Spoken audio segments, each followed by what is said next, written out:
Ici à Ouagadougou, ministre de la Sécurité, de la Défense, spécialistes et experts réfléchissent sur les moyens d'action de lutte contre le terrorisme dans la région.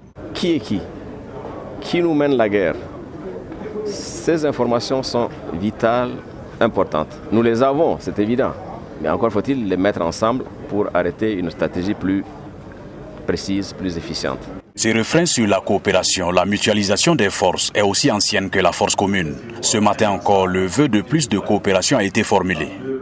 Un appel vibrant pour que toutes les forces, toutes les énergies des pays du G5 Sahel, ajoutées et en collaboration avec toutes les forces, toutes les capacités, toutes les expertises sur le plan international et sous-régional, se mettent ensemble pour conjurer, pour arrêter le terrorisme dans l'espace du Sahel. Et des ministres croient que c'est dans l'Union que les pays du Sahel arriveront à lutter contre le terrorisme. La réponse au terrorisme est une réponse strictement militaire, c'est très clair. Cela a toujours été défendu par les chefs d'État.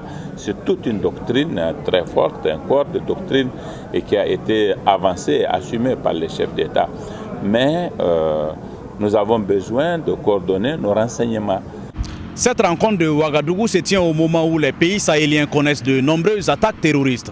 Ces derniers jours, plus d'une trentaine de personnes ont été tuées au nord du Burkina Faso. Samedi, un sommet extraordinaire des chefs d'État de la CEDEAO élargi au Tchad et à la Mauritanie se tiendra à Ouagadougou. Lamine Traoré pour VOA Afrique, Ouagadougou.